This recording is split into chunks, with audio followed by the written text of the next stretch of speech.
SL. मराठीच्या पद्य विभागातील आपण शेवटच्या कवितेचा आपण आज विचार करत आहोत.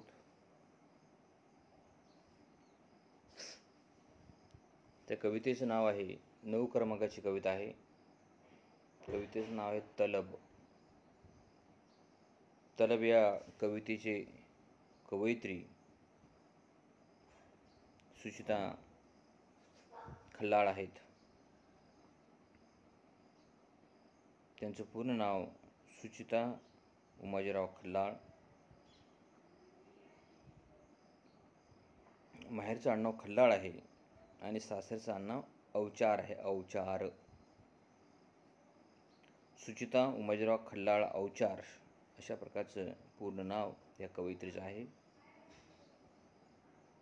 जन्म 1979चा आहे.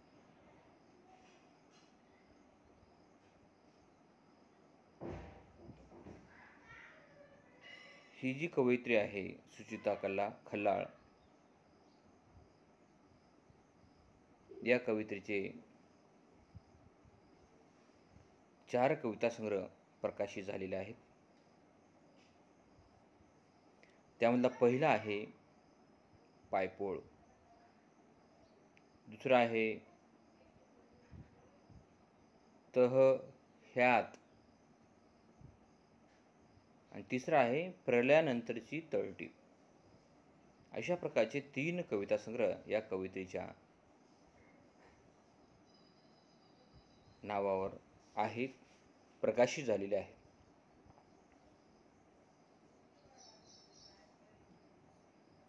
काव्यसंग्रह या वाङ्मय प्रकाराबरोबरच या कवित्रीने समीक्षा या वाङ्मय प्रकारामध्ये सुद्धा त्यांनी योगदान दिलेलं आहे. एक समीक्षा ग्रंथ त्यांच्या नावावर आहे. स्त्री कवितेचे भान काल आणि आज.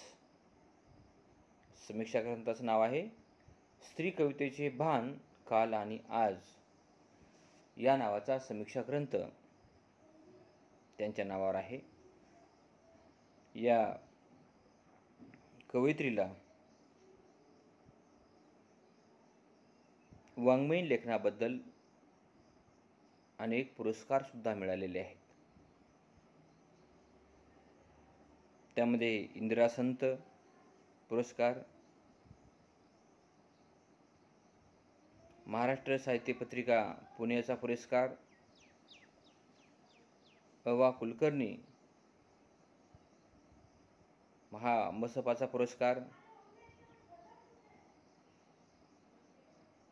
आणि मसपाचा औरंगाबादचा सुद्धा पुरस्कार मिळालेला आहे. कुसुमावती देशपांडे.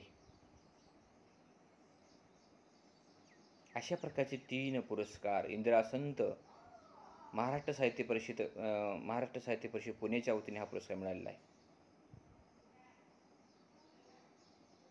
अ.वा. कुलकर्णी हा पुरस्कार सुद्धा मसपाचा औरंगाबादच्या वतीने मिळालेला आहे. त्यानंतर दुसरा पुरस्कार कुसुमावती देशपांडे आदी पुरस्कार या कवयित्रीला प्राप्त झालेले आहे.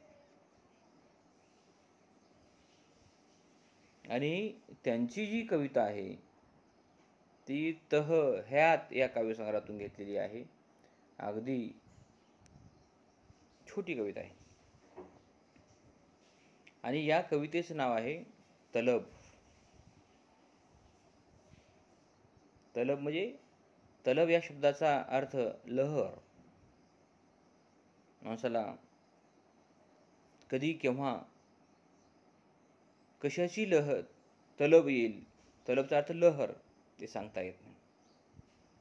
कधी कविता लिहिण्याची तलब येऊ शकते, कधी चहा पिण्याची तलब येऊ शकते, कधी कुठेतरी घुमण्याची फेरफटका मारण्याची तलब येऊ शकते.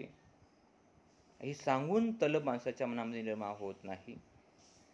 अचानक जसं पाऊस येतो, एखादी लाट येते, एखादा वारा येतो, सुसाट वारा, हे अशा प्रकारची अवस्था म्हणजे काय, तलब. तर ही जी कवयित्री आहे सुचिता खल्लाळ, या कवितेच्या मनामध्ये तलब कशी आलेली आहे त्याची नोंद तिने या कवितेमध्ये नोंदवलेली आहे. आता रात्री बेरात्री, रात्री बेरात्री जी आपल्या कामाने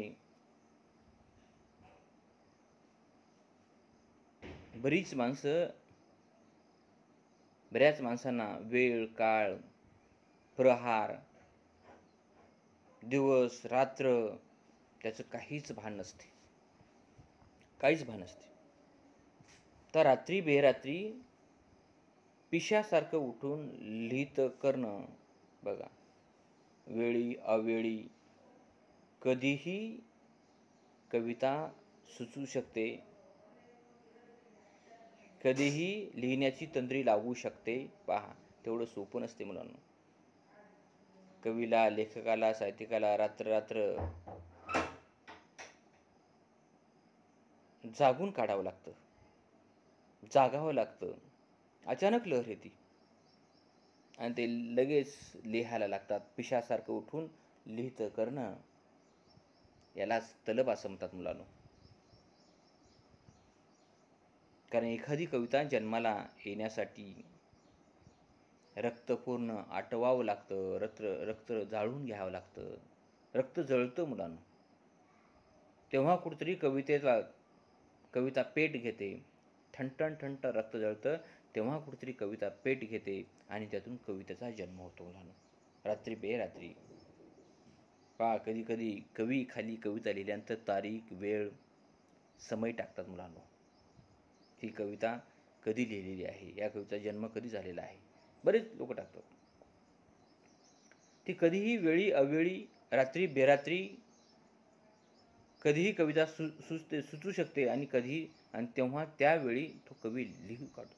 आणि तेव्हा सुचलेली कविता नंतर जर लिहिण्याचा प्रयत्न केला तर ती कविता तेव्हा जशास तशी आठवत नाही मुलांनो. म्हणून रात्री बेरात्री पिशासारखं उठून लिहित करणं.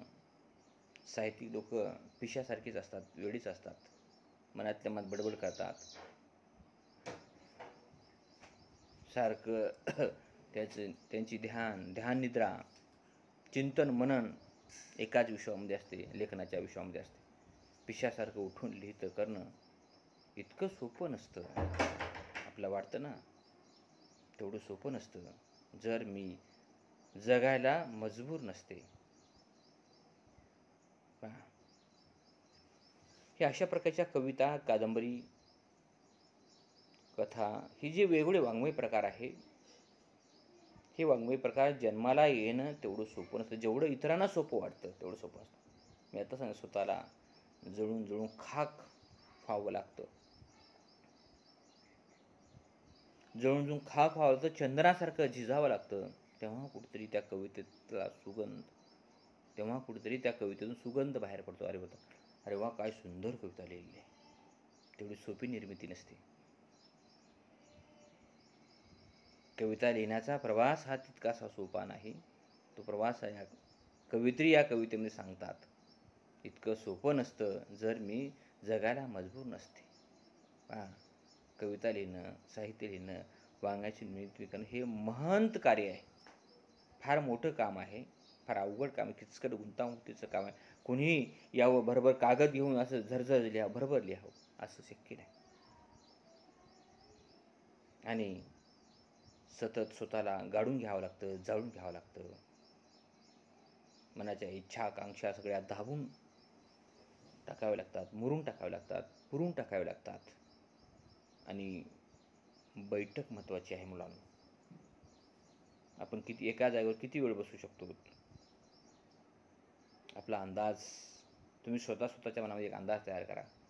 कवी लेखकाला साहित्यकाराला सतत खुर्चीवर 4 भिंतीच्या आत कोंडून घ्यावं लागतं. तेव्हा कुठेतरी साहित्याची, वाङ्मयाची निर्मिती होते. आणि एक कविता संग्रह जर प्रकाशित झाला तर लोक दुसऱ्या कविता संग्रहाची प्रतीक्षा करतात. पुढे काय झालं, लिहिणं थांबलं का, अशा प्रकारचे हजारो प्रश्न विचारतात. आणि म्हणून जगायला मजबूर नसते. सगळं जगण्यावर मात करावं लागतं, हिंडण्यावर फिरण्यावर. बाकीचे लोक आनंद मनोरंजन जीवनाचा आस्वाद घेतात, पण कवी लेखाला आस्वाद घेता येत नाही. स्वतःची जबाबदारी नोकरी सांभाळून नंतर जो काही वेळ मिळतो त्यात मग चिंतन मनन लेखन वाचनावर भर द्यावा लागतो, तेव्हाच साहित्याची निर्मिती होते, अन्यथा होत नाही. अशा प्रकारचा या छोट्या कवितेतून एक महत्त्वाचा विचार या कवित्रीने मांडलेला आहे. या ठिकाणी आपण थांबूयात. धन्यवाद. या ठिकाणी एस.एल. मराठीचा जो अभ्यासक्रम आहे, गद्य विभाग आपला शिकून झालेला आहे, पद्य विभागसुद्धा शिकून झालेला आहे. आणि जो तिसरा विभाग आहे मुलांनो, व्याकरण विभाग, या व्याकरण विभागामध्ये 2 घटक आहेत. त्यामधला एक घटक आहे प्रयोग विचार आणि दुसरा घटक आहे प्रमाणमाठी लेखनाचे रहस्व व दीर्घ विषयक नियम. आपण प्रयोग विचार पाहिलेला आहे, फक्त एकच घटक राहिला व्याकरण विभागातला, आणि त्या घटकाचं नाव आहे त्या घटकाचं नाव आहे प्रमाणमाठी लेखनाचे रहस्व दीर्घ विषयक नियम. आणि त्याचा विचार आपण उद्याच्या तासिकेला करणार आहोत मुलांना. फक्त एकच घटक राहिलेला आहे, तो घटक उद्याला संपून जाईल. अशा प्रकारे आपला अभ्यासक्रम 2 दिवसामध्ये संपवतो. या ठिकाणी धन्यवाद.